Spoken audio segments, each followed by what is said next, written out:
Good evening and welcome to the West Hartford Public Schools Board of Education. Tonight is October 1st. It's Tuesday and it's 7 p.m. I'm going to ask Cammie to call the roll. Mrs. Aronson? Mrs. Blanks? Here. Mr. Levine? Here. Mr. Paul-Uke? Here. Mrs. Poland? Here. Dr. Thomas Farquharson? Here. Mr. Zdanowitz? Here. Student Representative Kenya Ferreira? Here. Isabella Gom? Here. And Isabella, would you lead us in the Pledge of Allegiance? Allegiance to the flag of the United States of America and to the republic for which it stands, one nation, under God, indivisible, with liberty and justice for all. Okay. There is no revision to the agenda order, and I don't believe we have student participation this evening. And for public communications, I looked at the sheet and I didn't see anyone who had signed up. So we'll move right into unfinished business, which I don't believe we have any. New business, we don't have any this evening. And staff communications and reports. So I will turn it over to Superintendent's report, Mr. Moore. Good evening and thanks. I want to start quick with the recognition, then a couple things that go along with tonight. First off, we have, this came up quicker than usual tonight. I want to congratulate Anthony Truss. He is a teacher over at Conard, a great teacher in our tech ed department. He was named Technology Education TSA Advisor of the Year, and the award was acknowledged at the National TSA Conference in Washington, D.C. This is one of those things that kind of can sometimes fly under the radar with our, not just, and this is our programs have a wide variety of interests for kids to go into. I was going through the student program last night, program of studies, and really these are some of the classes that Tony Truss teaches, and he has been a great teacher in the district now for well over a decade, and just my most heartfelt congratulations to Tony.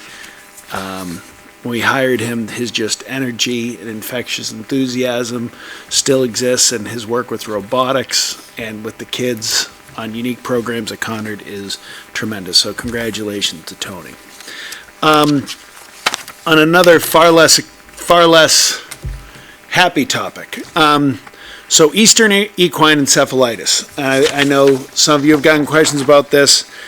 And just for your benefit here, and I know many of you will see this map around, the yellow being West Hartford and the dots where there has been any case. And not a case, but a mosquito tested in any mosquito trap with it. And Andy Morrow and myself have been in touch with Steve Hewlett from the West Hartford Bloomfield Public Health Department and the state public health. He sends us all of their updates. And really, as you can see, it's centered in the southeastern part of the state. It both has to do with the types of swamps, types of trees, and everything else. There was mosquito trapped one in Windsor, which, when you see how out of the loop it is, I'm like, that mosquito get in somebody's car? But it isn't a laughing matter. The third person in Connecticut passed away today from Eastern Equine Encephalitis. There is, at this point, they do constant testing, actually at Spicebush Swamp, for Tripoli in West Hartford. There has been no positive tests. There's been no positive tests anywhere, really, from the northwest, central part other than Windsor. With that being said, people are naturally concerned and want to take full cautions with their kids. So we haven't sent out a declarative statement in terms of this is what we're doing and doing all the time, because we're really operating on the advice of the Department of Public Health. But many of the teams that we're playing have put in policies that they're not having games afterwards. the truth is, other than our night scheduled games, our afternoon games fall well within the timelines that this isn't an issue. We have moved some football games. Our Friday night games this weekend will be on Saturday. Really out of abundance of caution, and we want people to feel comfortable going to the games with their kids. I'm not worried about our athletes, neither is Andy, neither is the Department of Public Health. But once you have cancellations across the state, people don't necessarily pay attention to where they're happening. We want people to feel at ease. So we'll continue addressing this on a day-by-day basis, depending on the traps. It seems like if you look at when mosquitoes were trapped, between September 1st and September 15th is when the various, when you saw kind of a spike. And that's really dissipated over the past 2-3 weeks. But until there's a hard frost, you can't say there's absolutely no mosquitoes around. So we'll keep operating with that as our guidelines, being conservative, even though this is really just a far more centered on the southeast part of the state. But we want to operate under caution, basically just so that people aren't too concerned and they feel comfortable. And this doesn't mean I'm telling sports leagues or anybody else to do anything different. I'm just saying for us, this is how we're operating at this point. And I'll take questions on that and the other thing in a second. But Paul's going to talk about advanced placement tonight. And a few years ago, Mark had asked for this question about where our students went to college and matriculation. I started digging into this every year. And the report is now 99% done. I try to unveil it now. I'll send the whole thing to you this week. And now that I've been doing it 3 years, I have comparisons of where people go and little things that have popped out from the class of 2019. So the most popular school, once again, was the University of Connecticut. Now, I don't have the full breakdown yet because Naviance didn't separate out Yukon stores and Yukon Hartford, so I'm waiting for that information. But pretty much the breakdown's usually about 85 to, and this is Connor and Hall combined, 85 to Yukon stores and about 35 to Yukon Hartford branch. Second most in-state school was CCSU. Central had 28 students of last year's graduates heading to Central. The most popular out-of-state schools, it's really interesting because normally there's clusters from places. And normally you're in like 15, 16 going to one place. This year, the most popular out-of-state school, any guess? URI. 13 students to URI with an even split, 7 from Conard, 6 from Hall. Now, as we break down the numbers further, 307 of our students stayed in-state, going to 24 different schools in Connecticut. 358 left Connecticut for college. The split between the schools, at Conard, 53% stay in-state. At Hall, 39% stay in-state. So there's about a 14% difference with Hall traveling more out of state. Most popular out-of-state destination, what state draws the most of our students? Massachusetts. 2 years ago it was New York, but Massachusetts for the past 2 years has been number one. 87 students at 37 different schools in Massachusetts, followed by New York with 65 students at 25 different schools. And you'll get this whole report from me. Our graduates went to college in 37 states and the District of Columbia, up from 34 states last year. We lost Hawaii, where for the past 2 years we had kids go to Hawaii, but we picked up Alaska and Wyoming and Oregon this past year. So, interesting. Most popular private school is the University of Hartford, with 15 graduates going to the University of Hartford. That's been the same for 3 years running. Most popular out-of-state private school is Northeastern, with 11 students going to Northeastern, followed by BU with 9 and BC with 8. So, if you'd ask me what's the one pull away this year that's different, is that Hall still had clusters of 6 kids going here, 7 kids going here, whereas like last year, Maryland was the #1 school from Conard with 9 kids from Conard going to Maryland. This year, only 2 kids from Conard went to Maryland, but 6 kids from Hall did. Hall had more clusters, whereas Conard basically sat with, there's 1 or 2 schools with 4 or 5 kids going to it out of state. The rest were singles and doubles going to schools out of state. So really kind of a fascinating dig in. I start doing it, it ends up taking me day after day and writing on different sheets, and I like to do it by hand just to kind of, so I can track it year by year, what things are different. So, yeah, we picked up Alaska Fairbanks this year. That's a interesting one. So, questions about colleges, mosquitoes, or Tony Truss? Anything? Yeah, Deb. I just have one question. What is the TSA? What does that stand for? Technology Student Association or something like that? Yes, the Technology Student Association. It's a national organization, yeah. All right, well, I was going to bring that up. UMass a couple years ago was our #1 out of state, and actually so this year what I've started doing differently is I've tracked applications also, and it's up, because last year there were 3 from Conard, none from Hall. This year 2 from Conard, 3 from Hall. So it's 5, but it's the #1 out of state applied to school. So it's on a lot of applications. And then it's that decision, which it's on a lot of applications along with UVM. UVM gets a lot of applications. UNH gets a lot of applications. University of Maine last year was actually the #1 out of state from Conard. And UMaine has a big promotion going where you see billboards pay in-state tuition. And so I thought, wow, that's going to be growing. I actually know one of the people that works in admissions at the University of Maine. He says it's been a tremendous success, but this year only 3 people from West Hartford went to Maine. So each class is different. Each class has their own anomalies, but yeah. So our students did exceptionally well. And that's the thing. Publishing matriculation doesn't necessarily show acceptances. And we've had acceptances across the board from a variety of places. So good news for our kids. Actually, I walked into Hall today with the University of Maine rep. He was there.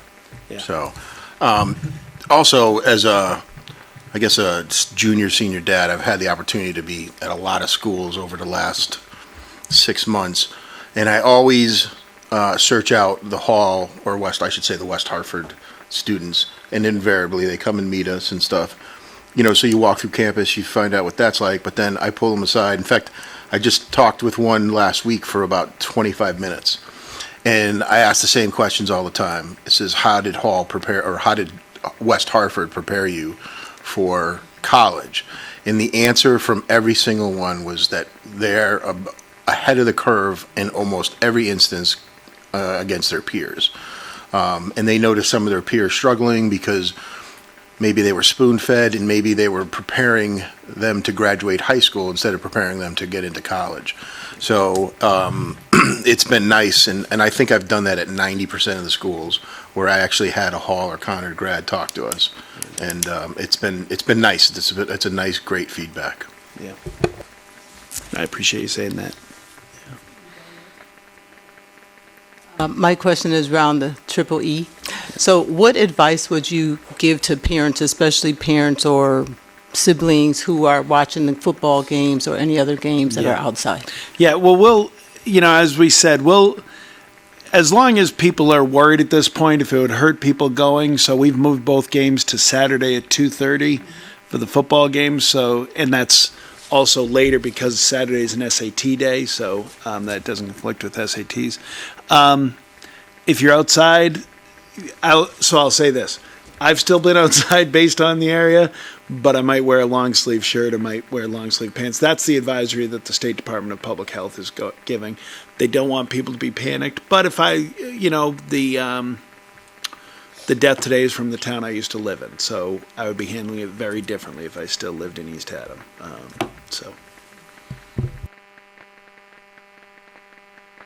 Thank you, Tom. Next up on the agenda is staff reports and board discussions. So we'll start with the personnel report and welcome Mr. Rick Ledwith to the table, followed by the high school advanced placement test score results. Good evening, everyone. And you can see the personnel report is found on page 2 of your board packet and reflects the changes in certified staff that have occurred since the start of the school year 4 weeks ago. And the only thing I would point out that's a little unusual would be the 2 resignations that occurred very late in the summer. So we had one teacher who relocated with her family back to New York and another one who relocated to her hometown. But the hiring of their successors are found in the report. And I would say it was easier hiring their successors than it has been hiring our teaching assistants. So we talked about this at our last personnel report back at the start of the school year. We're still a little bit short throughout the district, so we're working hard to fill those positions, despite the fact that the board did approve an increase of $10 a day for those positions. We still have a shortage of hiring TAs throughout the district, and they play, as you know, a critical role working with our special education students. So if anyone listening has their bachelor's degree and would love to work with children in West Hartford, call our office. And if you know anyone, send them our way. Thank you. And I'd be happy to answer any questions that the board had. Great. Thank you.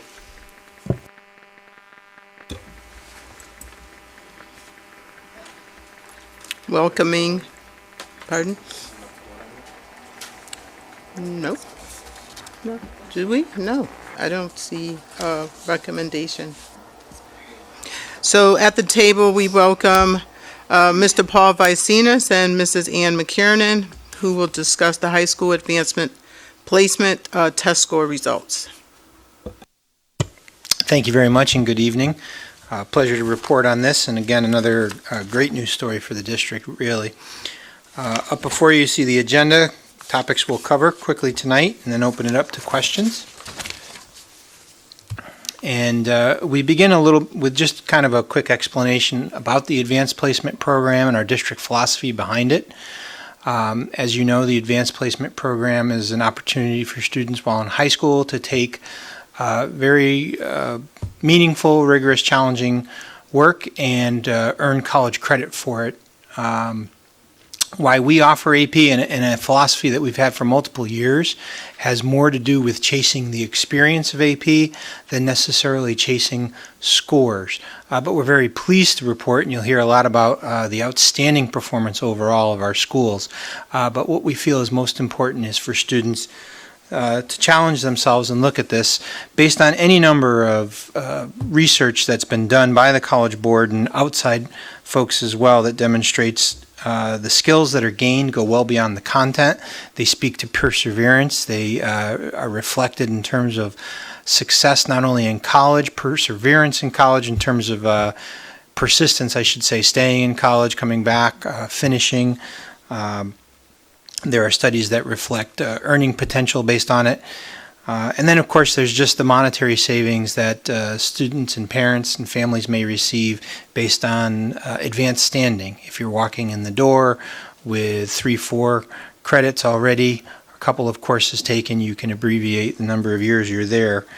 And all by itself, college acceptance.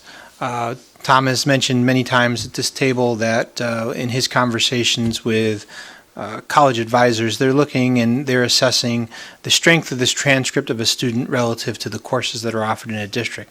So when students challenge themselves finding really where's a place where I can have that AP experience or an experience of some challenge or rigor, schools are looking at that. And that's really at the end of the day the broad philosophy that we're chasing. And we've done exceedingly well with that over the years. This graphic demonstrates that over a 17-year period, going back to 2003, we've doubled the number of students participating in the AP program. And as you'll see or hear me talk about, with overall almost no fluctuation in terms of student success measures. So we have more than twice the number of students taking exams, and they're performing equally well. So this 106% increase in student participation, notable to point out that it is amid a 6% increase in enrollment and population in the schools overall. So it really is a reflection of opening doors. That also, and those are just students. Those are students I took one or more exams. That translates into higher number of exams taken, 2,664 exams taken last year. That is the second highest total that we've ever seen. In our program of studies, we had last year, we had 25 courses that were offered, and there were 31 potential exams that you could take within those 25 courses. And I know that math doesn't add up. That's because courses like economics, for instance, offer 2 possible exams, macro and micro, and art, for example, has 3 separate exams based on the genre of art that you're submitting, some things of that nature. We've historically reported a sort of a participation, in quotes, participation rate. What's the ratio of the total 11th and 12th grade enrollment versus number of exams taken? And that's a good figure for us to determine in and around course selection time. Do we have a consistent number? And we've sort of averaged out in and around 87%. But what's noticeable is that the blue line and the red line reflecting this participation statistic across Conard and Hall has really equalized over the last 2 years, showing that the schools have kind of caught up with each other in terms of adhering to an open doors philosophy in the program. True participation is a statistic we pay a lot of attention to, and while we don't mandate any students to take the exam, we hope that they do in terms of really getting the full experience. And when you look at total number of seats in AP classes, they were just under 3,000. We had 86.3% true participation, so 86.3% of all students who took an AP course also sat for the exam. As was highlighted in the report, we have typically some exams that are very popular. Exams where we have more than 200 students participating in the course, a 90% or greater participation rate in the exam, and an average score of 3.0 or higher on the test itself. And this year, 3 of them are familiar. Well, they're pretty much all familiar. One might fall in or out, but it's AP Biology, English Language, Psychology, and U.S. History. In terms of achievement, there are really 2 ways that we can measure achievement: average score and what's referred to as the AP Equity and Excellence rating. Now, average score, as I expect you may know, exams themselves are scored on a 1 to 5 scale, with a score of 3 or higher generally being considered passing, quote unquote. For your knowledge, our average score this year was a 3.4.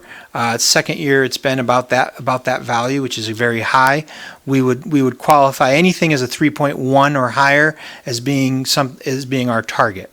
We want to have our doors open as wide as possible, and if we can be slightly above that average score of 3, we figure that we're doing well. So a 3.4 is very strong. 77% of all exam takers earned a 3 or higher on their exams. The more important statistic, however, we feel, because we said we don't really chase the score as much as the experience, is this AP Equity and Excellence rating, which is the percentage of the graduating class who have taken at least one AP course over the term of their 4 years within West Hartford Public Schools and earned a score of 3 or higher. And our Equity and Excellence rating this year was a 62.2. That is the highest that it has ever been. It is truly a standout performance nationally. I'm sure Tom can quote what that might look like, not only in other districts in Connecticut, but nationwide. So it's exceptional. And I don't know if I went on to that. I think by comparison, something I just say about the scores, if I go back to 2003, we had roughly 600 students take roughly 1,000, a little more than 1,000 exams. They had an average score of 3.5, with 80% of students scoring at or above that. This last year, we had 1,247 students, double the number of students, take 2,664 exams, well more than double the number of exams. The average score moved from a 3.5 to a 3.4, with 77 instead of 80% of students scoring a 3 or higher. So again, this is an example where equity is the important measure, opening the opportunity for everyone. We're not chasing a high value for the average score, we're chasing the experience. I can't resist jumping in here because it's the most exciting part of this whole. This is what we fought against 17 years ago when Paul, and I'm not just Paul and I, a lot of people, and it's really, this is something that shows the power of board goals. This was a board goal to increase AP participation starting in the late 90s, okay, and to increase the rigor. And it had to do with questions about our students and preparation for colleges. And the fact, all we had was people tell us, these kids aren't ready, they won't do well, your scores are going to plummet. That's why schools keep kids out. Well, your scores will plummet. In some places, do this focus on scores that's completely wrong, because the GPA performance increase from a student that takes an AP course their first year in college, regardless of the score, is significant. And we know that, and I've got some great numbers there. But the fact that West Hartford did this, and the average AP scores basically stayed the same while doubling the number of kids taking the courses and opening it up to everybody who basically says, I want to, whereas we still have schools. The standard is, no, you can't get in, you haven't had this score, you haven't had this score.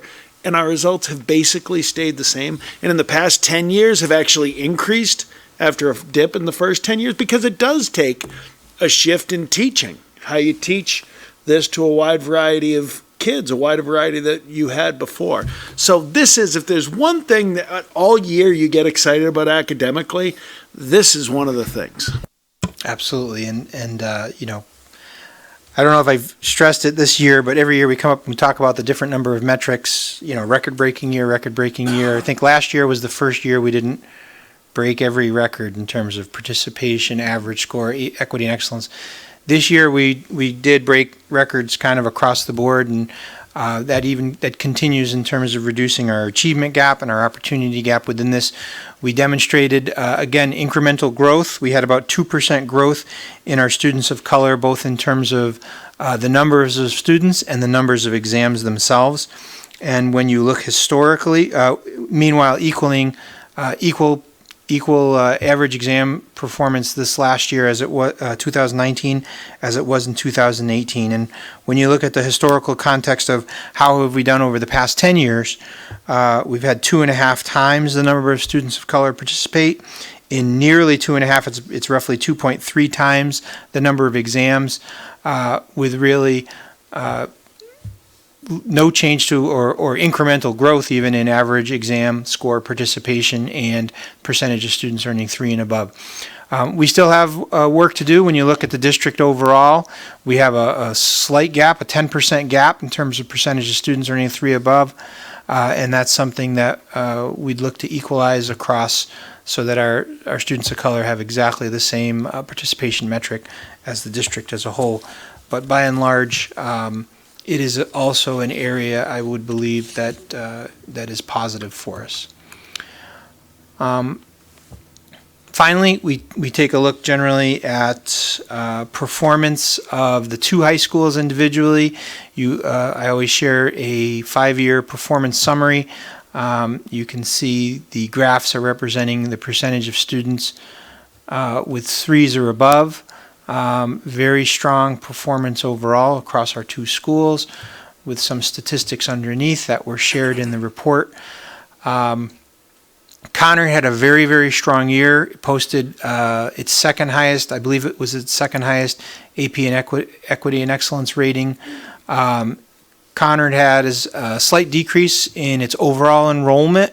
It's down about almost 5%. And this year it saw a parallel decrease in exam participation. Fewer kids to take the tests meant fewer kids taking it. On the other side, Hall had a tremendous year of growth, which was something that we had kind of been looking for. So I credit the teachers and the administration at Hall for kind of pushing on that to catch up. I think this may have been the first year that Hall had a greater number of students taking exams than Conard. Their average score changed by 5/100ths of a point amid an additional 135 exams and amid an additional 47 students from their previous year. And their AP Equity and Excellence rating skyrocketed 8 points to 59.1, the highest that it has been. So we do take opportunity while we want to reflect this report as a success for all students that are in it. There are some notable achievements that the College Board publicizes that students can certainly reflect on their transcripts and their letters of recommendation for college attendance. One of them is the AP Diploma Program, or what we often refer to as the AP Capstone. This is the seminar and research course. Students who get a 3 or higher on both exams receive a certificate, and those with a 3 or higher plus a wealth of other courses receive an AP Capstone Diploma, which is a notable achievement that will earn them some recognition in terms of the college acceptance program. And for a second year in a row, we've had a strong number of students at both Conard and Hall earning that, and we'll be pleased. We're going to be presenting a report later in the year, talk to you more in depth about the AP Capstone program overall, now that it's really taken root in the 2 schools. The AP Scholars program, you see there's a number of different scholars, kind of increasing in terms of their complexity. Students who've earned 3 or higher on 3 or more exams, with strong numbers of students in both schools this year.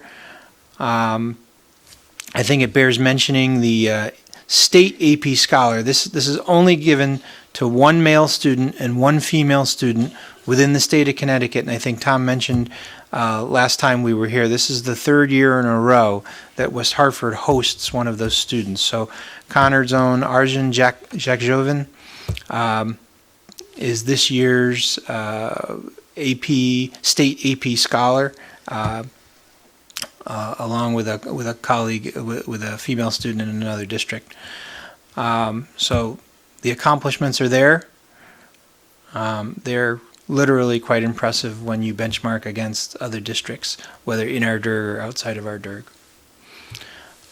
So overall, I would say we have a program that literally is second to none, that a lot of school districts have started to begin to emulate through opening of doors to the experience for more of their students, and it's not surprising that they're also finding success, but we have a long track record with this, and I'd happily open it up to your questions.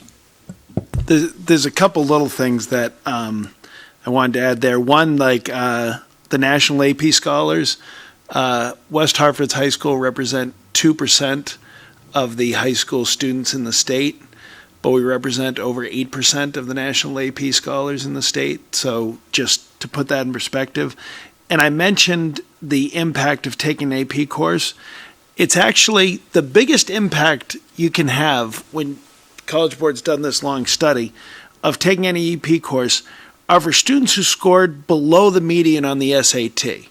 So if you scored below 1,000 on the SATs, your average GPA, if you took no APs, your first year of college, is 2.64.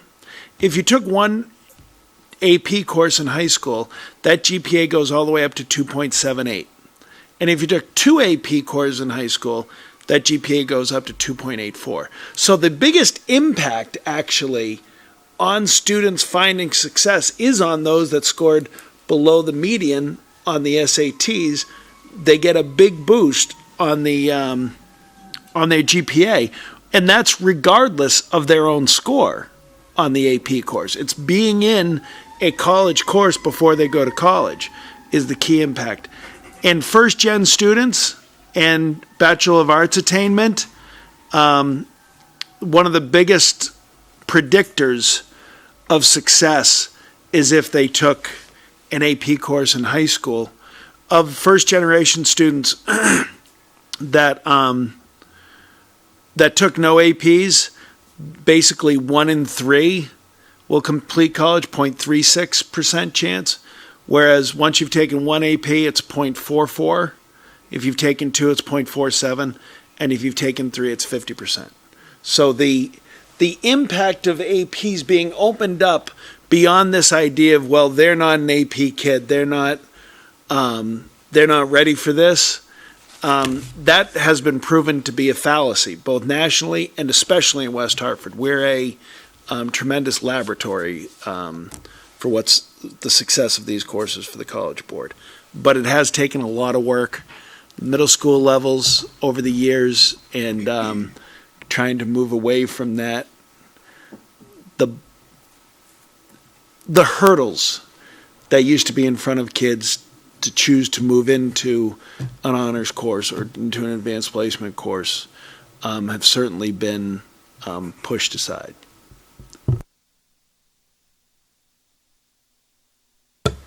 Tom, can you talk about maybe how much these students can save their parents in money on AP courses in college, and what colleges in this area? I don't know. Not a list of them, but because I guess some don't accept AP courses, or do they all? Yeah, well, it goes 2 different ways. Almost every college and university in the country accepts AP courses. It's a question of which score do they accept, and do they accept it for credit, or do they accept it to move you so you don't have to take your general education classes? So right now, it's up to 24 states have passed legislation that a 3 or better will gain credit at their state universities or state university systems. So you can go in. We routinely have students enter school as sophomores or juniors. Now, once in a while, that's great in terms of you can save significant money that way by not having the same. You could finish college early. We've had people that are able to start internships in January or start jobs in January of senior year because they had enough credits, which is great. But a lot of people don't want to miss one of their 4 years of college, which is understandable. The key thing there is it opens up extra courses. It opens up the possibility of extra majors, extra minors, and rather than sitting in some of those courses freshman year many of us took that are in large lecture halls, those are the ones that are most likely to be, whether or not you get the 3 credits at the university, you do get the credit for having taken that at many, many places. And just depending on 3, 4, 5, some schools have different standards in terms of what they're taking. But it's that you would think that would be more uniform. There's some wild differences between places where people think, well, there you'll need a 5. Nope, you need a 3 there. And here a 3. Nope, you need a 5 there. So each college has its own rules, oftentimes voted on by the faculty, which can be a little bit unique too. But if you figure each AP exam is a 3-credit course, I mean, you're really talking about a minimum of between $1,000 and $3,000 per course for the exam that you're making up, depending on where you go to college.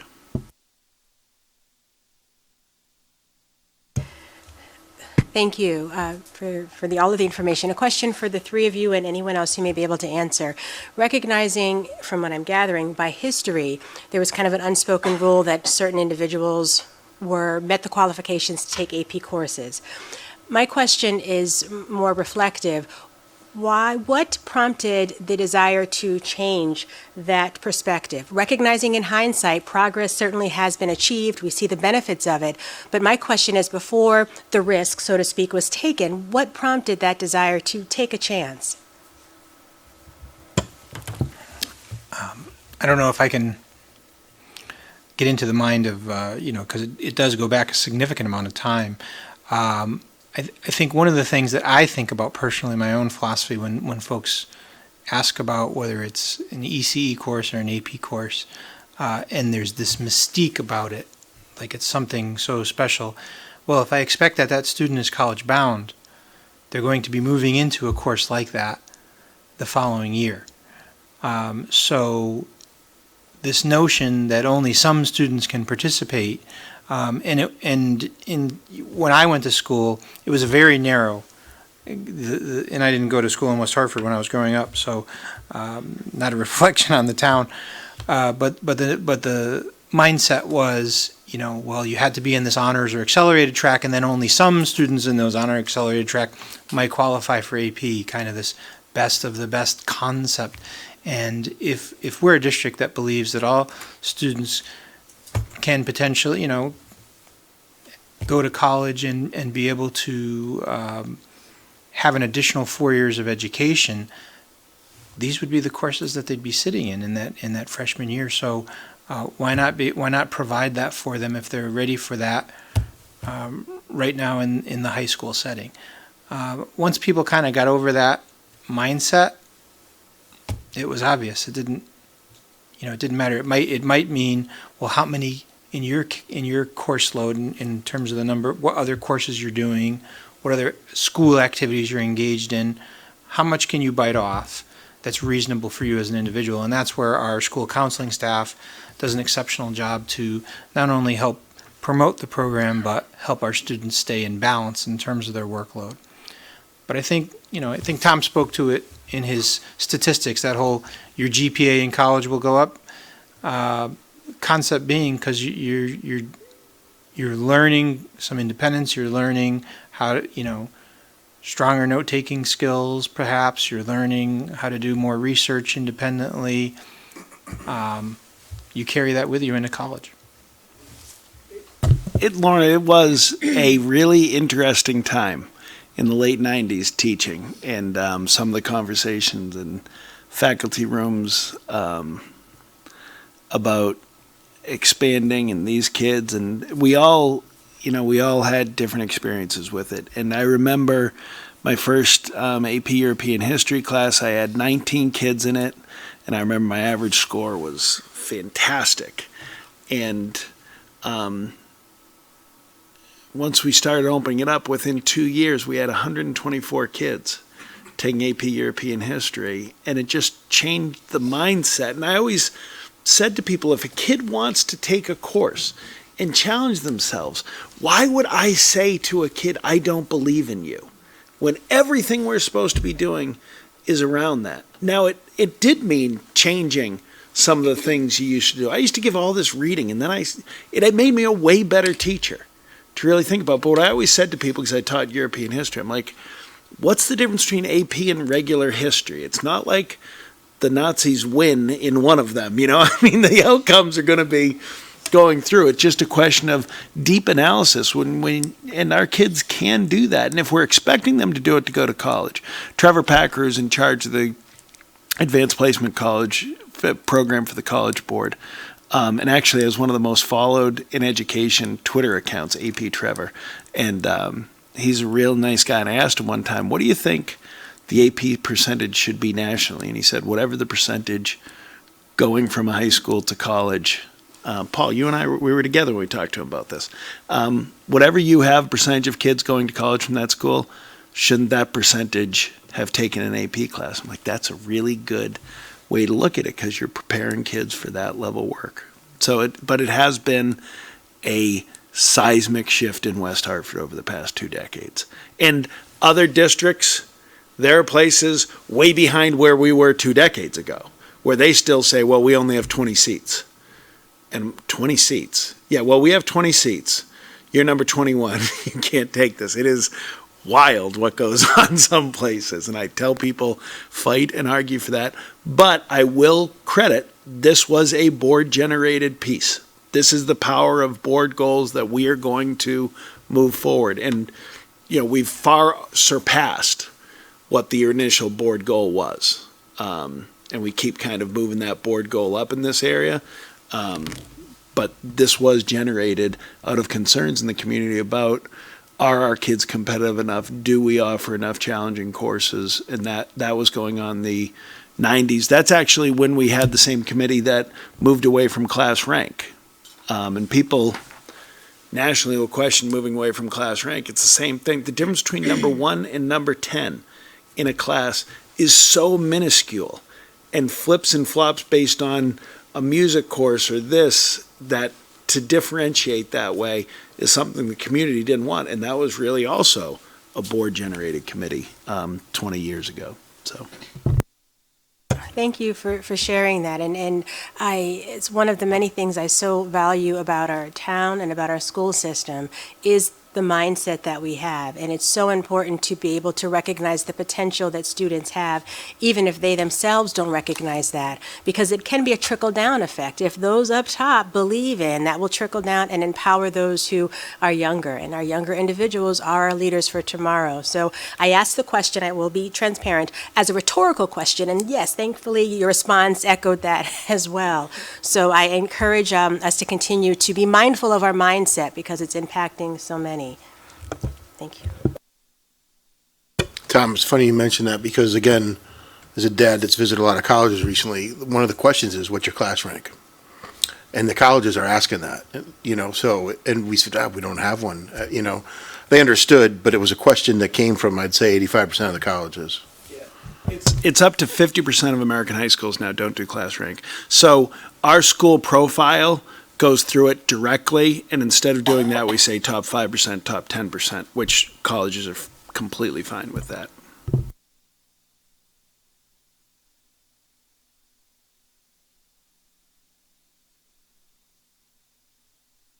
Thank you. I think this is really, really impressive. Excuse me. And particularly looking at the AP exam results, I just want to call out the teachers who are helping students to produce these results. It's really, really, really impressive when we see certain classes with 100% of the people who took the exam getting at least a 3 or above. But I wanted to ask a question on a slightly different tack, and that is if we know how students feel about the level of pressure they might feel to take extra AP classes. So I guess my first question is, and I should have asked you to have this ready for me, and I'm sorry that I did not do that, but what is the average number of AP classes a student who takes any AP classes takes?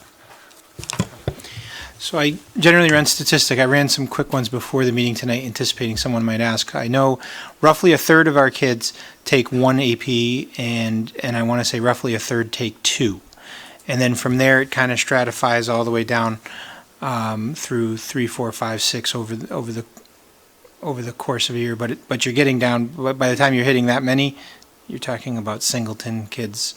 In terms of the pressure, pressure is one of those words. It's like stress. There's positive pressure. There's negative pressure.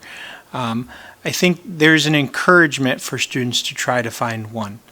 And I think maybe our board reps might be able to talk about their own experience with this, but I really credit our school counseling department for each individual student to say, what is the right number? What are your goals? What are your aspirations? Where can you find a place? Can you link in? If it's not an advanced placement course, we talk about, well, what about that ECE, that early college experience course? What about that CTE course or a workplace experience? So there are multiple targets that we work with for students based on their experience, their interests, their pathways in terms, but the biggest message that we try to promote is don't close doors, keep as many doors open as possible. And if you have the potential and if you have the interest, take the risk and try it. The biggest, go back to Lorna's question, the biggest obstacle, I think, for student participation is when they don't have enough confidence, believe in themselves, and they don't have the adults surrounding them saying, no, I think you can. Thank you, Mr. Vicinus. So I just want to add on to that. It definitely is going back to that confidence. My sophomore year, my English teacher, I did pretty well in her class, and she was preparing us in order to take AP Lang the next year. And I didn't see myself in that class, but she saw me in that class. And so because of that following year, I took my AP Lang class. And so going back to your question, I feel when a student takes their first AP class and they realize it's not that bad, it opens the door to more. So my junior year I took 1, this year I'm taking 2, because I realize it's not that bad. And so I think that's where the comfort comes in, and it also has to go back to what Mr. Moore was saying with the change in teaching. The teachers have to have that confidence in their students, even if the students don't see it in themselves. So, changing topics a little bit, I noticed that there were 230 students of color enrolled in AP courses and 1,247 district-wide, which is a little more than 1,000 student difference. And so I was wondering if there was any information as to why there's such a huge difference between students of color and the district-wide number of students. Why I think is the statistic that we're constantly chasing relative to we call opportunity gap. If I knew why, then there wouldn't be the gap. I'll say it as simply as that. One of the things that we've noticed, I mentioned it quickly when we talked about the SAT results, that when we break down some of our achievement results against race, ethnicity, against the high needs characteristics in the state-defined group, which is really driven by poverty and as measured by participation in free and reduced lunch. That's really where we see a lot of the gaps.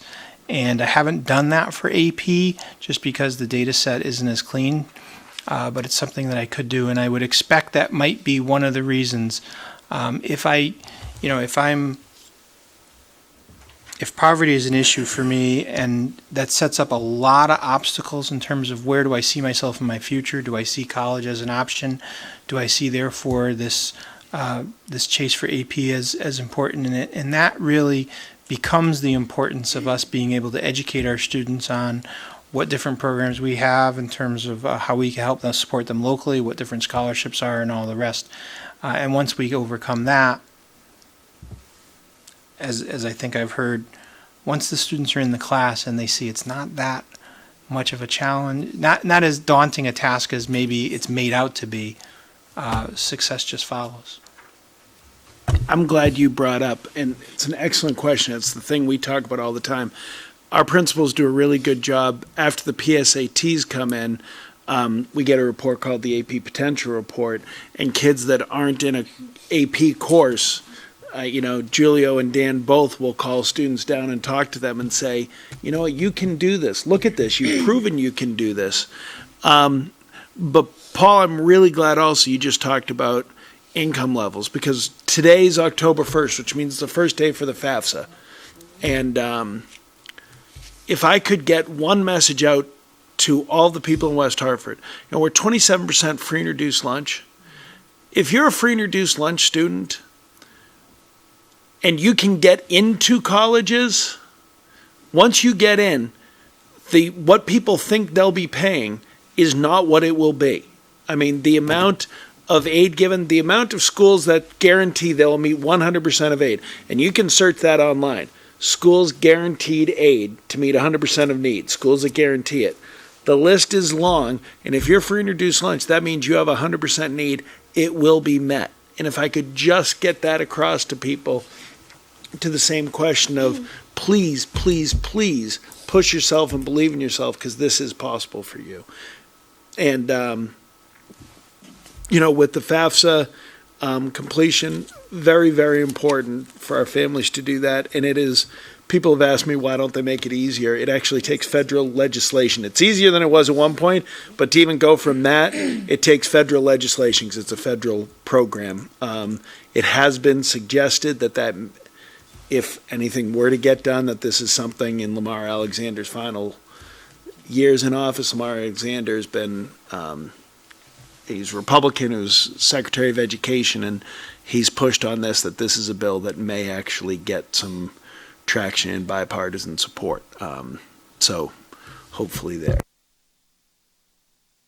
And that's one of our goals for our college mixer for the future educators of diversity, is to get across to families that there is aid available, both with the AP test and the ECE enrollment. Instead of paying $650, if you get free or reduced lunch, that aid is there. So there's no need to use, poverty as a limitation because the help is there. And so that's one of our goals. Thank you for the pivot that we've done towards the achievement gap analysis. My question, and it doesn't need to be answered tonight, it's just something that I think either a bit now and in a future meeting, it would be good to have some sense of what are the strategies that are working really well for you in closing that achievement gap? Because I know as a district, you have clear strategy, you have targeted focus on things. So it's a nice refresher to just hear the things that are serving you well, the things that you're seeing successful, so that we keep those in mind as we move along. I'll make an introductory comment and maybe I can get you more specifics, but really in this area, in my mind, the strategy is closing the opportunity gap. If we close the opportunity gap and we have more students in the courses, achievement takes care of itself. We kind of overcame the hurdle of how do I teach advanced placement to a broader audience of students. There's not a race ethnic division there. It's just if before I was only teaching the advanced placement course to the top 5% of graduates in the school, in truth, that's a lot easier than it sounds. You just sort of put the food out and the kids come and eat it, and it's done. When you have to actually teach it to a broader audience, that's where the challenge is. We've overcome that. We overcame that 12 years ago, 15 years ago. So now really what we're after, probably more than anything, is a marketing scheme. And Tom talked a little bit about it in terms of it's personalization, it's one-on-one, it's looking at some of the AP potential reports, it's tapping kids on the shoulders when they're doing well and you see potential in them and asking them to take a risk. If I put the student into the seat, the student will take care of the achievement on their own.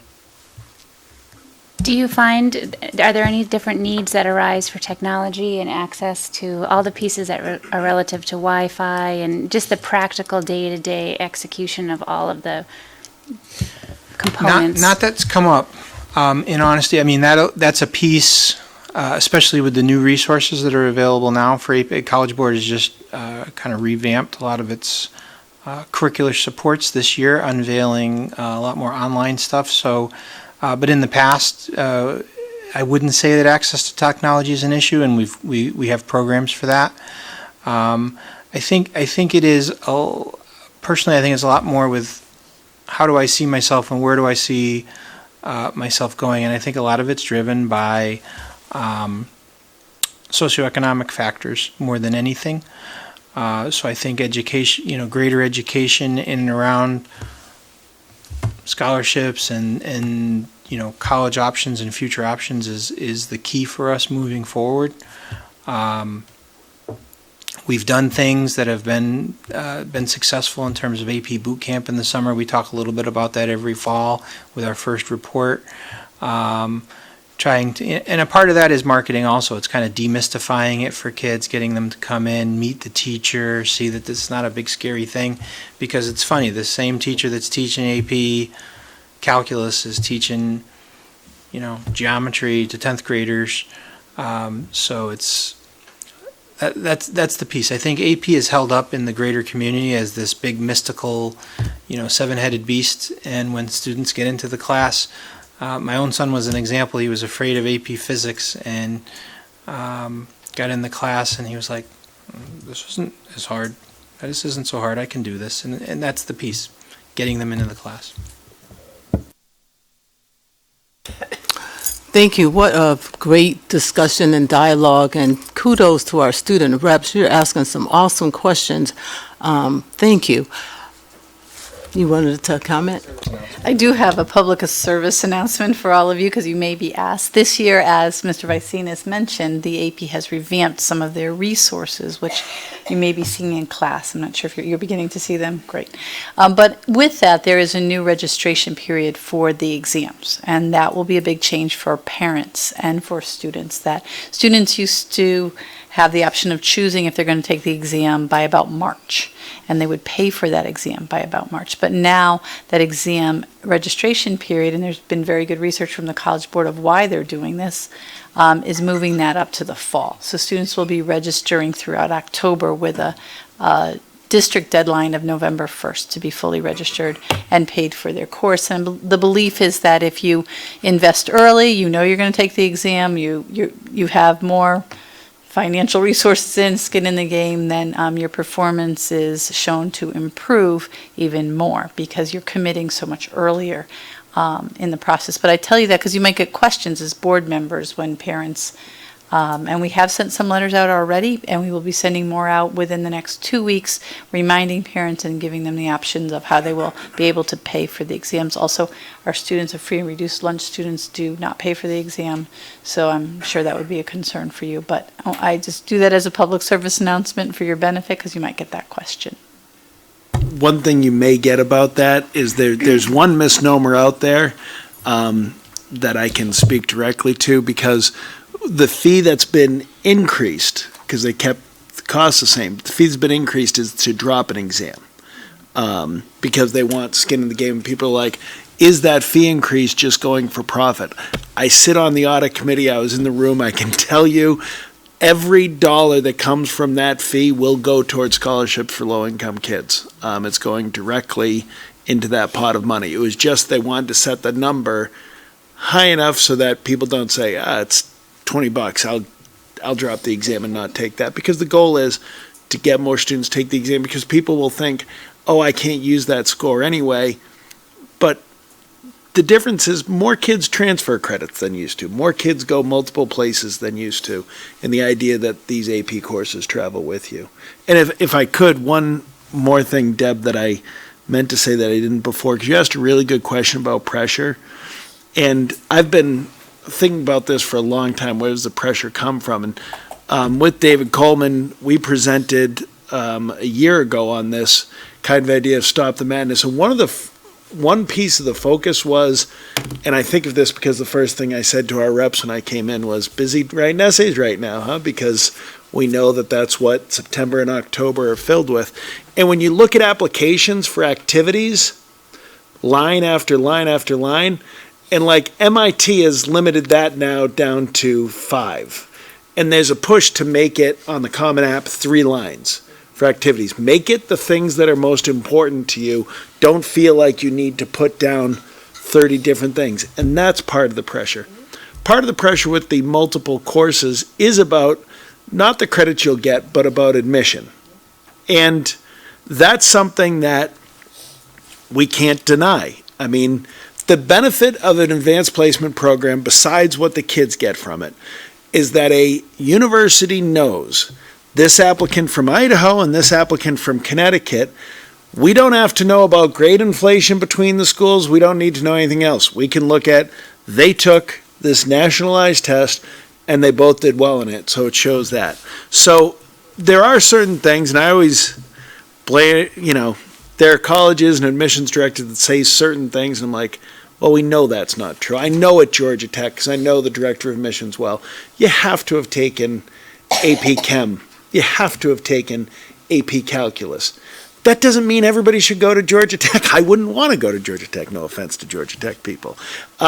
There's just different things that are requirements for different places. And that's why when we talk to kids about colleges and we talk to parents about colleges, I really, really want to get people to be thinking about what's the right place and where do you feel at home, instead of what can I put in the back of my car as a sticker or anything else. Just where will you feel at home? Where do you feel like yourself? That's the pressure that I think is the most significant on kids, because certainly this is a time of year that is tense because you don't know what your future will be. So I appreciate you asking that. So Paul and Ann, I'm happy to hear you talk about the counselors and their influence or encouragement with students signing up for the AP courses, because they're like that first line about what should I do. You know, my teacher said that I should do it, but I really don't feel as though that I'm prepared or I'm ready. They may not have a lot of support, you know, at home, you know, just for whatever reason. So I'm really happy to hear you say that.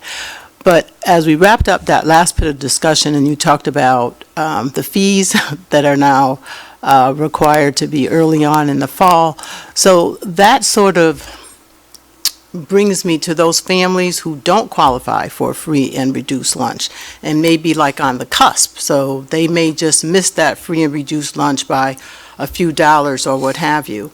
And that fee could possibly be a barrier in terms of whether or not that student takes that course, right? So they take the course, but they know that they have to pay the exam fee, and parents or family really can't afford it at this time. So that might be a deterrent in terms of whether or not they go forward and take that course. So I'm curious to learn what type of support do we have for those students and their families, and how do we educate them early on? So when I say early on, as we're even prepping students or encouraging students to take these courses, so I'm thinking about when they're in middle school, right? Because as you said, and with my older daughter, this is what we heard, that you have to be an honor student or have taken all these honor courses or sort of be on this path. And so then you have students who are like, I'm not going to think about taking an AP course because I haven't taken any honor courses, so I probably won't do well. So I'm curious in terms of how are we breaking, you know, those particular myths, if you will. So it's kind of a twofold question, I guess. Well, I can certainly answer the first part pretty easily. I'm proud to say, and Paul mentioned this as well, is when the children are speaking with their counselors, they often may mention that the fee could be a barrier. And the counselors will quietly jot that down, share that with the principal, who keeps some information of kids who may be seeking some additional supports, because they are very close to a free and reduced line, and then they work with our office and we see how we can support them as well. So that is that's something that Conard and Hall both do.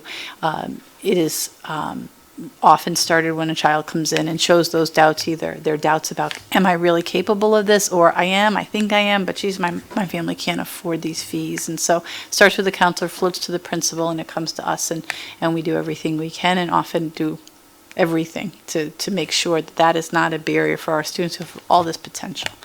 And the mindset, I think, also in terms of even reaching down to the middle school and to the younger high school teachers, is one thing that didn't come up, but that we do quite a bit, better than any district I've seen, is certainly support our AP teachers with training, which helps them feel confident to reach so many more children. And, you know, credit to Paul and to Tom, but we have some of the most exceptional AP teachers in the country. There are people nationally known here in our town that are sought out. I think Tom just recently saw one with a teacher at Hall, and there's a teacher at Conard, and there's several teachers all over the district, and we do everything we can to provide them with training, advanced training, even the level of people being international experts in their fields. And I think that helps them to see how they can reach more and more students, and that it is not a select group of students. It is a mindset that I can do this, and a partnership with the teacher that they will help get you there. So I wanted to add that because I'm so impressed with the amount of training. We're not saying, oh, you can't miss that day of school to go to that training, and we will find ways to get them there. And people have gone to some really, really, and they come back so excited about just this year, right? We sent so many teachers to what conference was that in Florida? It was the AP annual conference. APAC. And people who kind of, oh yeah, maybe I'll go, maybe I'll learn more. I think I know this, came back completely jazzed and excited to try new things, reach more children. So I think that's a big piece of it, is the teachers' mindsets that anyone who walks in the door, they can help. One thing on cost that's never come up here, but it is, I constantly have people say to me when West Hartford's percentage of students that actually take the exam. Oh, your district pays for the exams. And I said, no, we don't pay for the exams. Your question, and Ann answered it perfectly well, is that please communicate to the principal if there's any financial issue. You could, we have funds that we've set aside, scholarship funds for this. If the board ever decided, and I'm not proposing this, if it was something you wanted to, and the reason I haven't proposed it is because for somebody like me to write checks for my kids when it's in replacement for a college cost, that's something I'm willing to do. And I like telling people when they say, well, AP classes cost more money. I'm like, no, they don't. Whether they cost the same things for us. If the board chose to pay for every AP exam and it stayed with the numbers that we have when you subtract out for introduced lunch students, it would be about a $200,000 line item. Just so you're aware, that would be the cost.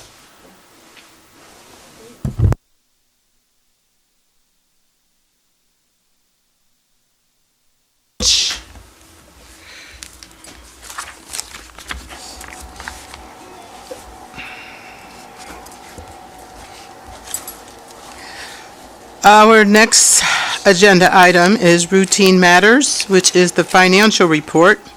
Approval of the financial report for the period ending June 30th, 2019. Recommendation that the Board of Education approve the financial report for the period ending June 30th, 2019. May I have a motion? And a second? Second. Call for the question and discussion. We welcome That's me. Ms. Liz to the table. Thank you. Liz Hewitt to the table. Thank you, and I have the honor of giving this report, and with the assistance of Ms. Hewitt, our new Director of Finance and Planning, and my fellow financial examiner, Mark Zdanowitz. I'm pleased to report that so first off, this is the report for the fiscal year and the school year, which ended on June 30th. And as you can see in our report, we had a general fund surplus that equals 0.66% of our budget. That is just over $1 million, and extraordinarily impressive budgeting for a district of our size with a budget of over $160 million to come that close to exact is really impressive. So that's the headline, and we can turn to, let's see, page 12 in your booklet, and I'll just highlight a few of the variances. Also, I'm so sorry, I forgot to mention Andy Morrow. Thank you for your assistance on this as well. Okay, so just a couple of the variances in the general fund. You'll see in line 5112, the teacher salary line item, we had a surplus, and that is mainly due to hiring new teachers at a lower step than the teachers who have left. Another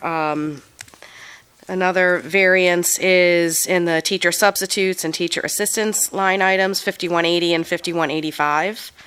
And those almost balanced each other out. We had a deficit of teacher assistants, but then a surplus in teacher substitutes, as we had difficulty filling substitute positions. Moving down to the 5311 and further down on that page. The main item here to note is the variance in pupil transportation, which is line 5345. And let's see, that is mainly due to some of our special ed students needing a higher level of transportation services. However, on line 5430, the tuition line item, you see that we have a surplus, and that is due to fewer outplacements and then a higher excess cost reimbursement. And that is state funding that comes to us at the end of each year, and we don't always know exactly what we're going to get in that until we actually get the money. So, so we got a little bit higher than anticipated there. If you want to turn to the grants page, which is,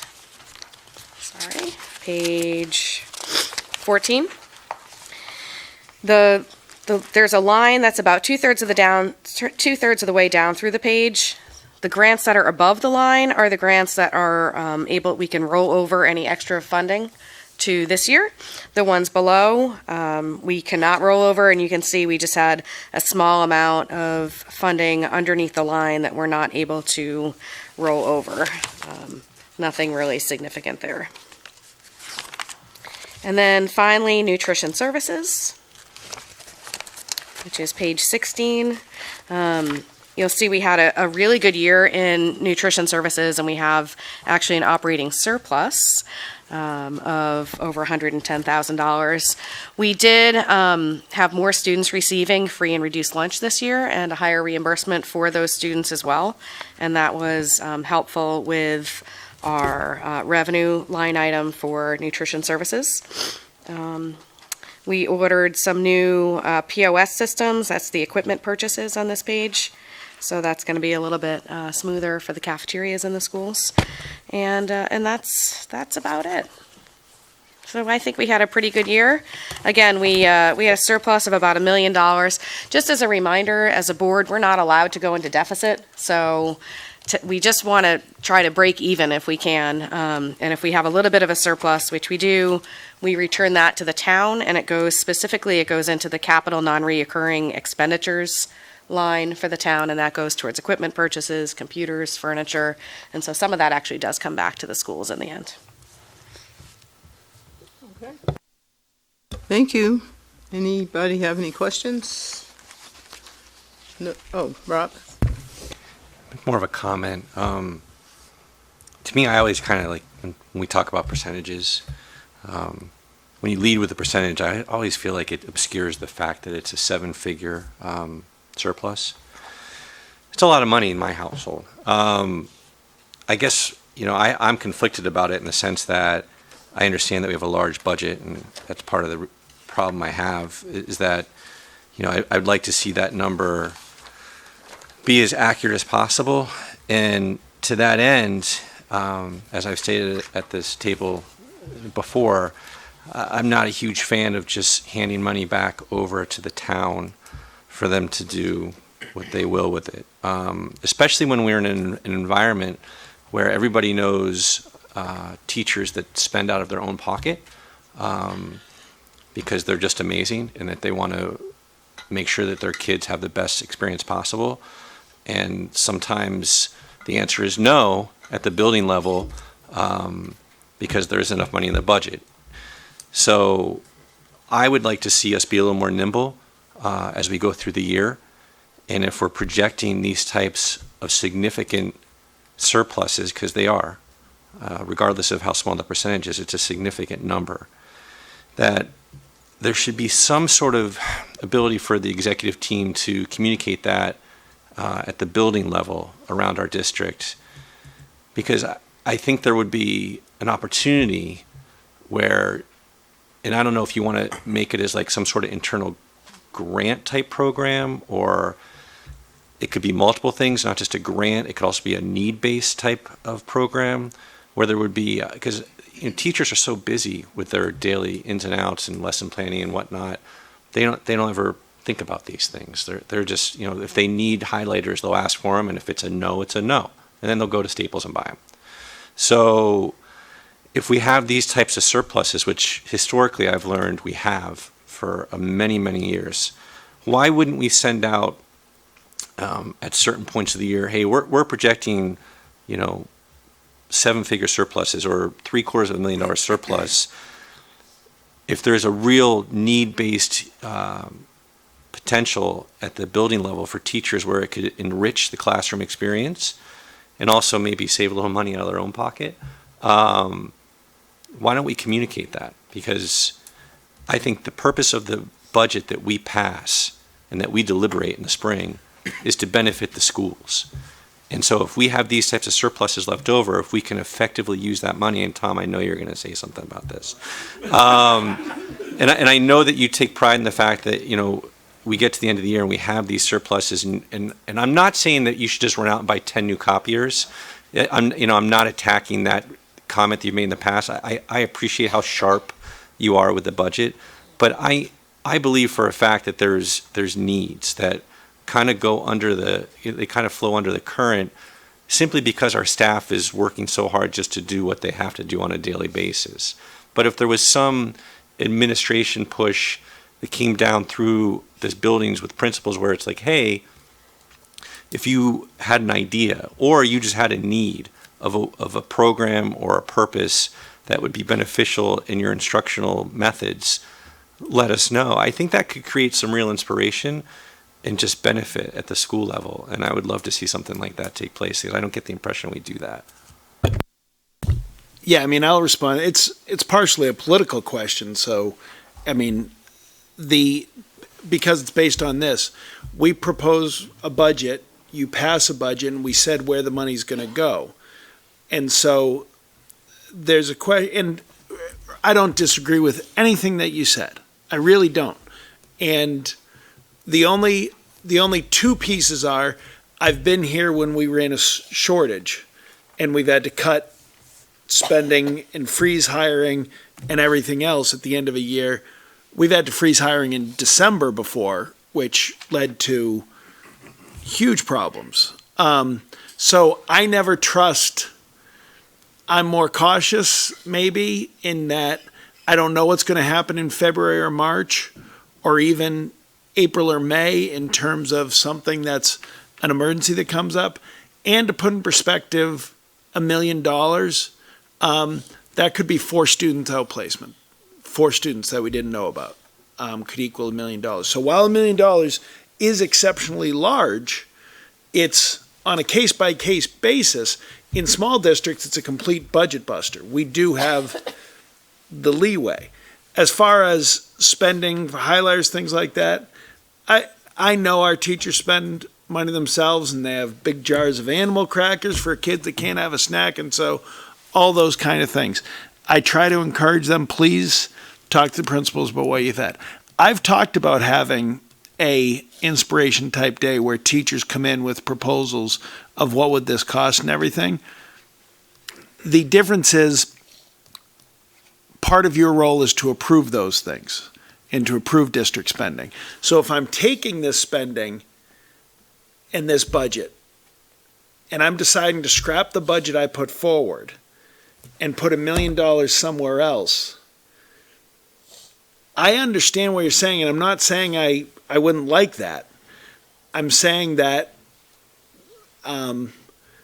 partially I'm worried about jail, but the other piece is just the question of honesty and budgeting.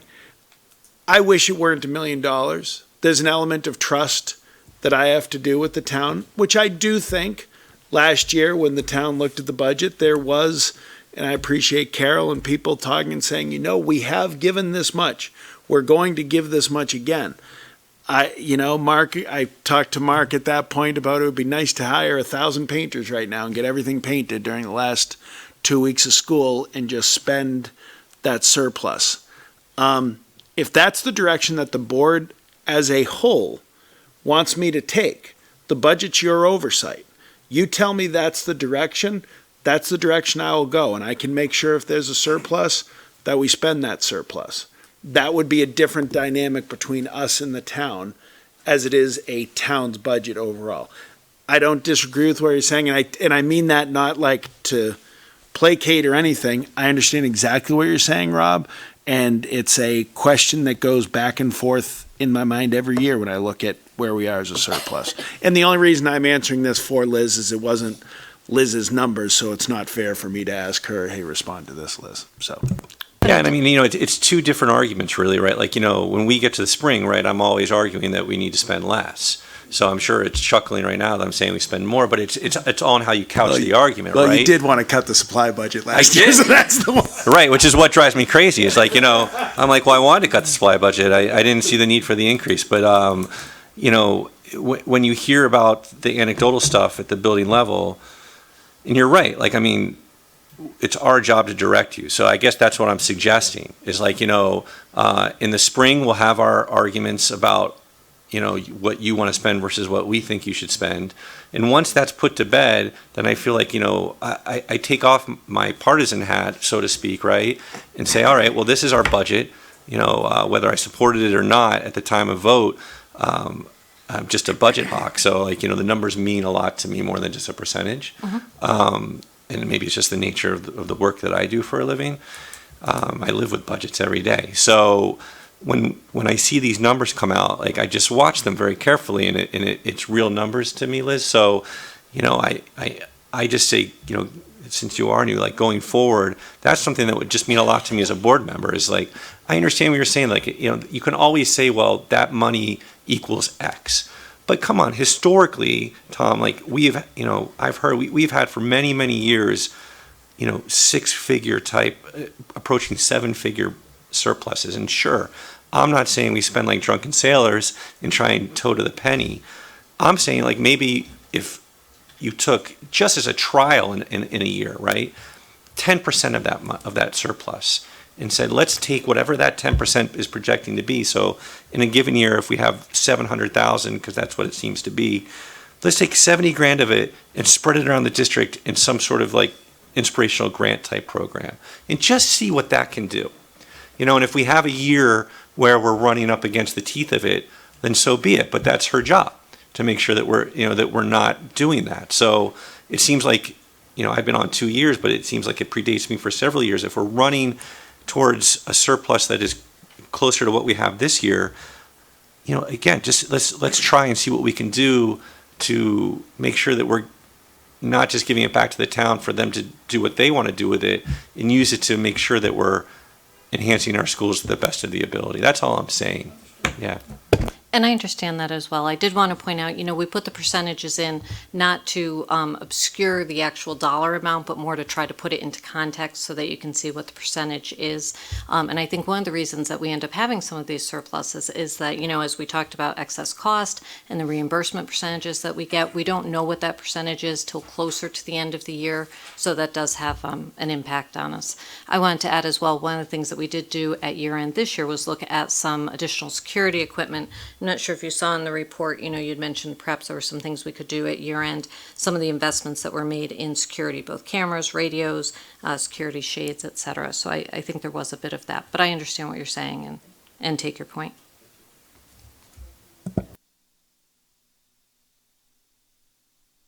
I just got a counterpoint to you. Love you, man. But as one who served 3 years the financial examiner role with Jay and with Mark, when you see this every month, and yes, $1 million is a lot of money, but in the big picture of the big numbers in the budget, it's amazing that we're that close. It's something else. And there were years where we had to stop. We had to stop spending, and we had to tell the schools not to buy any more stuff, where they had to limit the numbers of copies that you made and things like that. So when I look at this, I say kudos to Chip and Liz, to you taking over, and to all the principals and the staff who helped to make it happen to get this close. Thank you very much. That's amazing. It would be nice if we get closer, but as Deb said, we can't go into deficit. I hope we can't have a deficit. Yeah. So it's perhaps when an opening comes up, if you're able to fill that role on the financial examiners, you get a little more insight and some more detailed input as well. I think that'd be a good experience.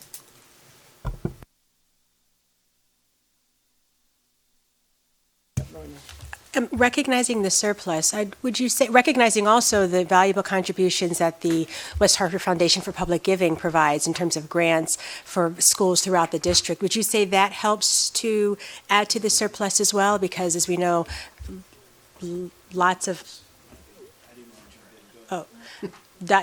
whoever. I was just going to say, when we were talking about making some opportunities for teachers, we do have a very robust program with the West Hartford Foundation that teachers are able to, it's my understanding, apply for grants every April, and we really have a wealth of new programs and opportunities that have come up that teachers have been able to apply for. Yeah, I just wanted to say they're a independent organization. So yes, you're 100% right. We don't control their money or anything else. It stays completely separate from us. But that is the type of organization where you can write grants, and they've done a great job over the past few years, certainly. And they support a lot of the things that we're still doing now, so that's a good point, yeah. So thank you for specifying. Yes, I recognize they're separate. What prompted me to share that was, Rob, I appreciate your question, especially in terms of teachers, if they have an idea for a program or something along those lines. That certainly is a possible outlet to request assistance with funding for that as well. So thank you for clarifying. So I'm in an election cycle this year, and I went and looked back at my answers 4 years ago, what I answered, and what was the biggest problem in West Hartford at the time. And at that time was our big fluctuations between our health care, by millions of dollars, because we were self-funded. So if we had a big big spending at that point, it was we just couldn't control it. And those numbers fluctuated wildly at some points, and it was very hard. And Chip always did a really good job at that, but it was constantly monitoring it. And I have faith in Liz will do the same. But and I don't disagree with you at all, Rob. In fact, I agree with you. If I had my druthers, I would have had Tom spend every single penny of that on security, things like that, things that we need here in West Hartford and that we shouldn't have to wait for. So, but when I look at sitting on this financial committee and we had to transportation issues, we had a deficit of $470,000 in just transportation. That's 43% of our budget that we're giving back. That's a wildly big number just in transportation. So that's something that's required by state law. That's not something we can cut. And there's an explanation, and I think Deb touched on it as well. So those kind of things scare me too, because although we are now fully funded or fully insured with our insurance, and we should have flat fees except for renewal time, I too would like to spend this money, but you do need that little bit of wiggle room. But to Rob's point, the closer we get to the end of the year, we can't do this in September and say, hey, we're anticipating, or October or November.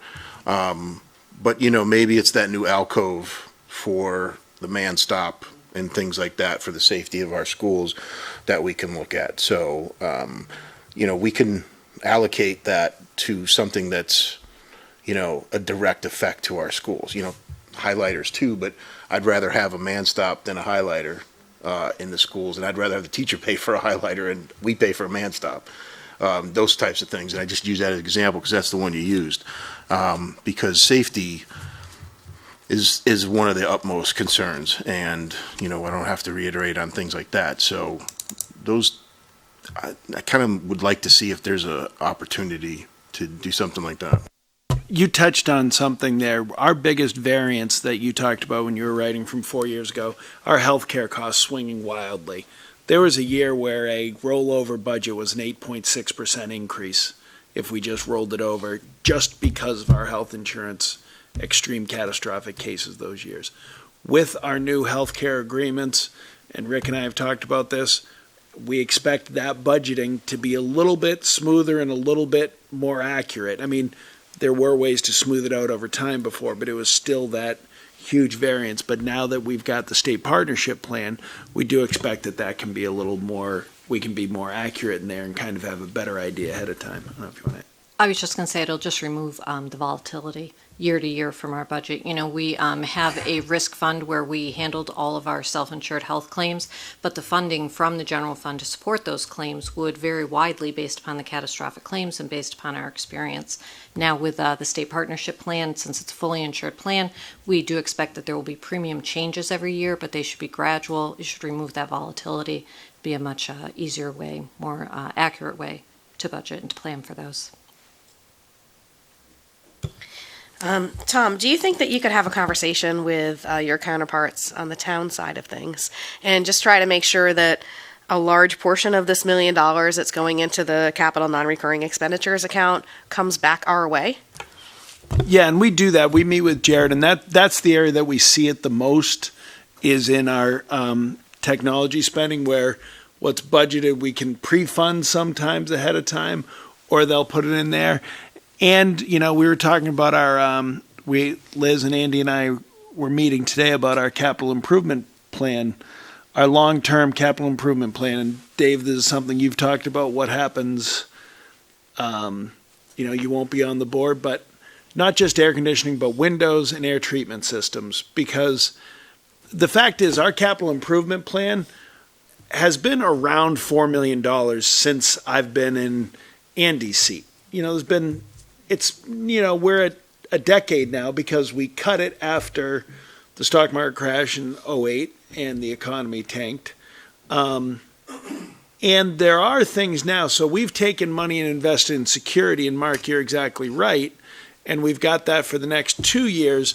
But this kind of surplus we've been given back over the years, do we look in the capital improvement plan, okay, once we get all the security shifts that we need, do we start putting away money every year? That would need to be an increase. So instead of $1.5 million for security in 3 years, if we've reached the security needs, do we start spending $1.5 million a year, not really spending, but putting aside so that every 3 years we can do the work on a school, raise the money to do the work on a school for the air intake systems, for windows if those need to be shifted. Now again, that sounds like $1.5 million a year. It would still take 30 years with 10 schools to do under that plan, but you wouldn't have us going forward saying we need $28 million to do this. And so that's a discussion that I think we should have at this January's capital improvement plan, not for budgeting this year or next year because we've got security in there, but 3 years down the line, 4 years down the line, do we start putting, because that's what we do with roofs. We don't spend our money on the roof every year because we know every building, we know the roof cycle, so we put money aside and do a different building every couple of years from that funding. Is that the way we begin to look at our air intake systems at all of our schools? So Tom, the security that's budgeted for 2 and 3 years out, I guess what I'd like to see is quicker, right? So if we had that surplus, instead of doing something 3 years from now, you do it now, right? And then that third year security development would take place sooner, so you're not pushing out all those security screens 2 and 3 years out through the CIP. You're doing it quicker, and taking this money instead of funding it year after year. Say, just argument's sake, say we had $700,000 and that you could do maybe 3 schools with that, and then so you do it now, instead of. So I guess that's what I was getting at. No, I don't disagree with you, except for, and I need to talk to Andy and Bob about it, there's only so many big jobs we can be doing over a summer at a time, both by putting them out to bid, because there's only so many companies, and by having that work go on with our own supervision of it and everything going on at the same time. Because the problem with our summer work is we have a drop dead date. If something's not done at our homes, we can put it off another week or two. Those companies have to have it done by August 26th or whatever it is. So, yeah, if we can, that's something we look to do. So that's just one of the pieces why maybe that's not done in the same way and why we plan out over a couple of years also.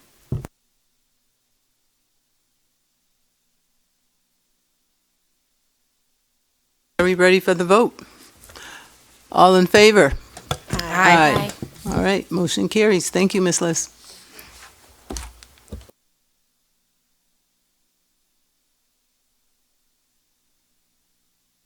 Of the minutes. Approval of the minutes from September 17th, 2019, regular Board of Education meeting. Recommendation that the Board of Education approve the minutes of the regular Board of Education meeting of September 17th, 2019. Do I have a motion? So moved. And a second? Discussion, questions, corrections, anything that I may have missed? Nope, hearing none. Are we ready for the vote? All in favor? Aye. All right, motion carries. To information and reports. Board members, communication and reports from other boards and organizations. Okay, and other information and discussions, right? Moving right to the reports for student board representatives. Who would like to go first? Aye. We're back into the full swing of things, as I told Mr. Moore walking in. Busy. Our open house had great attendance, and parents were able to get a feel of their child's schedule and expectations, as well as we mentioned before, the AP class. What does that entitle? How do I prepare my student? How can I support them at home? We're having a lot of college representative visits. Every single day there's a representative from a college. Today was UConn, and we had the whole auditorium filled with our students for UConn. As mentioned before as well, FAFSA opened up today, and Connor families are invited to Hall for their FAFSA Day on October 20th. This Saturday is the SAT, as well as October 16th is our in-school PSAT Day. Our play for the Black Box is October 16th through 19th. The National Honor Society elected officers and are now open to the application process for seniors to apply for scholarships if you're a part of the National Honor Society. As Mr. Moore mentioned before, our fall sports have been affected from the mosquitoes. Our Friday games moved to Saturday. And congratulations to Mr. Truss. We are very proud to have him as a part of our staff. Thank you. So at Hall, it's been a pretty typical couple of weeks, nothing particularly out of the ordinary, except that, like Mr. Moore mentioned earlier, we have rearranged many of our athletic events due to an abundance of caution for the Triple virus. And for the same reason, we've decided to move our annual Fall Fest, so the Hall student government will be meeting later this week to reschedule that. In terms of extracurricular activities, the Hall Choraliers joined the Conard Solo Choir in Ledyard, Connecticut this weekend for a choral festival. It was a full day of music and song, and both choirs jointly represented the West Hartford community very well. Our Black Box theater play has changed to Machinal, which will run October 23rd to October 26th. Students from Hall and Conard will be participating in the upcoming NCCJ Anytown program, which is a 5-day social justice leadership experience over Indigenous Peoples Day weekend later this month.